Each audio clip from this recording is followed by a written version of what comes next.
14 অক্টোবৰত ডিফুত অনুষ্ঠিতব্য প্ৰজাপিতা ব্ৰহ্মকুমাৰী ঈশ্বৰীয় বিশ্ববিদ্যালয়ৰ সামাজিক দায়বদ্ধতা আৰু জনসম্পৰ্ক শীৰ্ষক কাৰ্যসূচী সন্দৰ্ভত সংবাদমেল।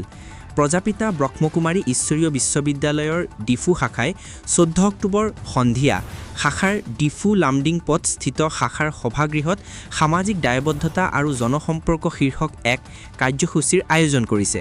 উক্ত কাৰ্যসূচীত বৃহত্তৰ ডিফু অঞ্চলৰ বিভিন্ন বৰ্গৰ বিভিন্ন সামাজিক অনুষ্ঠানত জড়িত ব্যক্তিসকলক সম্বৰ্ধনা জ্ঞাপন কৰিব। সোমবাৰে দুপৰীয়া শাখাৰ কাৰ্যালয়ত অনুষ্ঠিত এক সংবাদমেলত প্ৰজাপিতা ব্ৰহ্মকুমাৰী ঈশ্বৰীয় বিশ্ববিদ্যালয় ডিফু শাখাৰ সঞ্চালিকা BK চিলাই সদুৰি কৰে। আনহাতে উক্ত কাৰ্যসূচীলৈ ডিফু অঞ্চলৰ জাতি ধৰ্ম নিৰ্বিশেষে সকলো ৰাইজকে উপস্থিত থাকিবলৈ আহ্বান জনাইছে। একেখন সংবাদমেলতে ঈশ্বৰীয় বিশ্ববিদ্যালয়ৰ ৰাজস্থানৰ মাউণ্ট আবু স্থিত মুখ্য কাৰ্যালয়ৰ সামাজিক দায়বদ্ধতা আৰু জনসংযোগ বিভাগৰ প্ৰবক্তা BK গিৰিশে মূল্যনিষ্ঠ এখন সমাজ গঢ়িবলৈ কিদৰে সকলো ৰাইজৰ যোগদান আৱশ্যক সেই বিষয়ে বিতংভাৱে দাঙি ধৰাৰ উপৰিও ঈশ্বৰীয় বিদ্যালয়ৰ লক্ষ্য আৰু উদ্দেশ্যৰ বিষয়েও ব্যাখ্যা কৰে।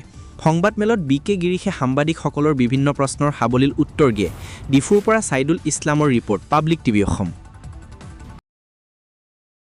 पोता भी आता है, मम्मी पापा भी आते हैं, ग्रैंड पेरेंट्स भी आते हैं, क्योंकि बच्चे के अंदर हम समझते हैं अभी से ये संस्कार बदले। मम्मी माता पिता उसको ये नहीं कहें कि वो ठीक नहीं है तुम ठीक हो, वो अलग है, वो भावना ही नहीं क्रिएट करें। हम सब एक हैं और साथ में मिलकर प्यार और शांति से रहें। और ये किसी भी प्रकार का यहाँ भेदभाव नहीं है, सब आकर के इस यहाँ के कार्यक्रम को, हमारे यहाँ 7 डेज का कोर्स करते हैं, बेसिक कोर्स होता है राजयोग मेडिटेशन का। तो जब हम करते हैं तो हमारे अंदर जो शांति कुछ है भूल गए हैं। हम शांति को भूल के तुरंत गुस्सा करते हैं, हम प्यार को भूल कर तुरंत नफरत कर देते हैं। और हम कहते हैं कि गुस्से को, अशांति को, नफरत को खत्म नहीं करना है, उसे नहीं हटाना है, प्यार शांति को डेवलप करना। जैसे कि अंधकार है, अंधकार को आप नहीं हटा सकते, आपको लाइट ऑन करना पड़ेगा, अंधकार ऑटोमेटिकली चला जाएगा।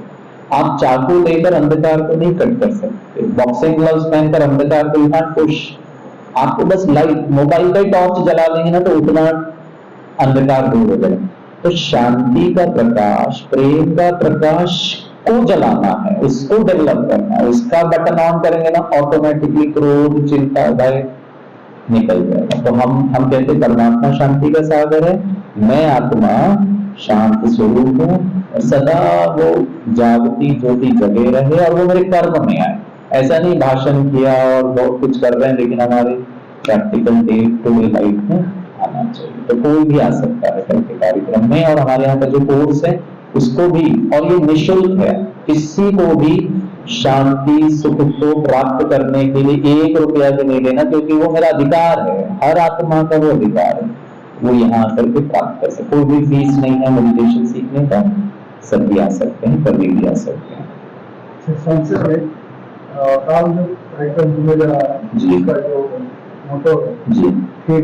जी हाँ, तो कल जो हमारा जो समाज सेवियों के लिए सम्मान समारोह रखा है और पब्लिक के लिए भी रखा है, कोई भी आ सकते हैं। उसमें एक जो हमारा जो विषय है वो है social responsibility and public relation.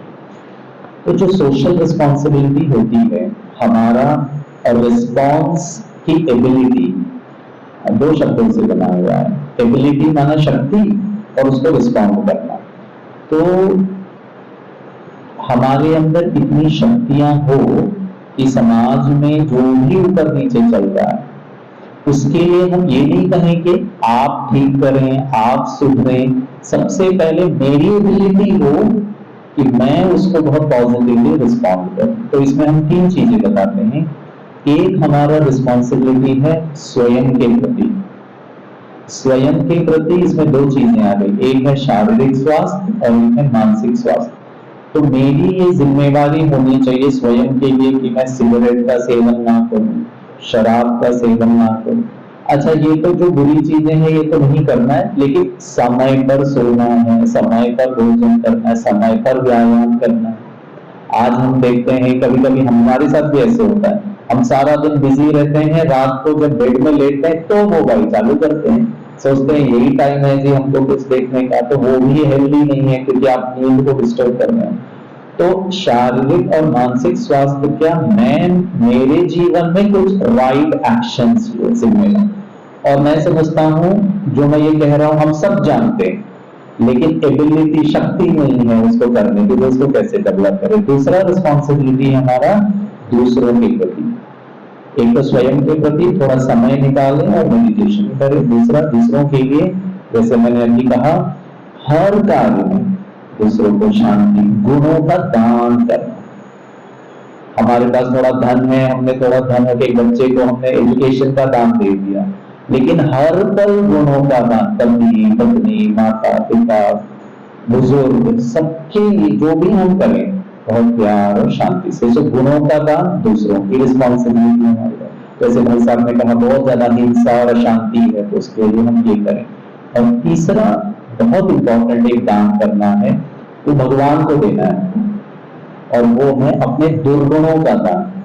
विशेष तौर पर जैसे शिवरात्रि होता है, तो शिवरात्रि में शिवलिंग के ऊपर जहर का फूल चढ़ाते, अक का फूल चढ़ाते हैं, तो मतलब अपने अवगुणों को परमात्मा को दे दो, भाई तुम संभालो। इसीलिए हिंदू धर्म में शंकर को दिखाते नीलकंठेश्वर, जब सागर मंथन हुआ तो उसमें जो जहर निकला था उन्होंने अपने कंठ में रख लिया। तो गायन है, हमको ये करना है, मेरा गुस्सा, चिंता, भय, शांति, वो सब मैं अपने परमात्मा को दूं, मैं गुणवान बन करके 24 घंटे जीऊं, उसके लिए थोड़ा समय अपने लिए निकाल लूं, थोड़ा स्व चिंतन करूं, थोड़ा स्व मनन चिंतन करके।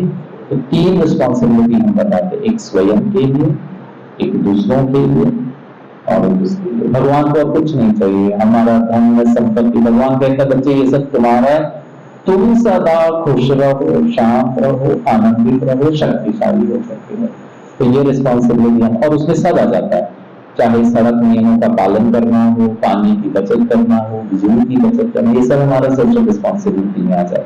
लेकिन ये तब होगा जब हमारे अंदर डिसिप्लिन आएगा, वो भावना आएगी ये बिजली की जिन उन गाँव में मिल जाए जहाँ पे लाइट ही नहीं है, तो वो हमारे में एक प्रकार का नियंत्रण, सेल्फ कंट्रोल होना बहुत जरूरी है।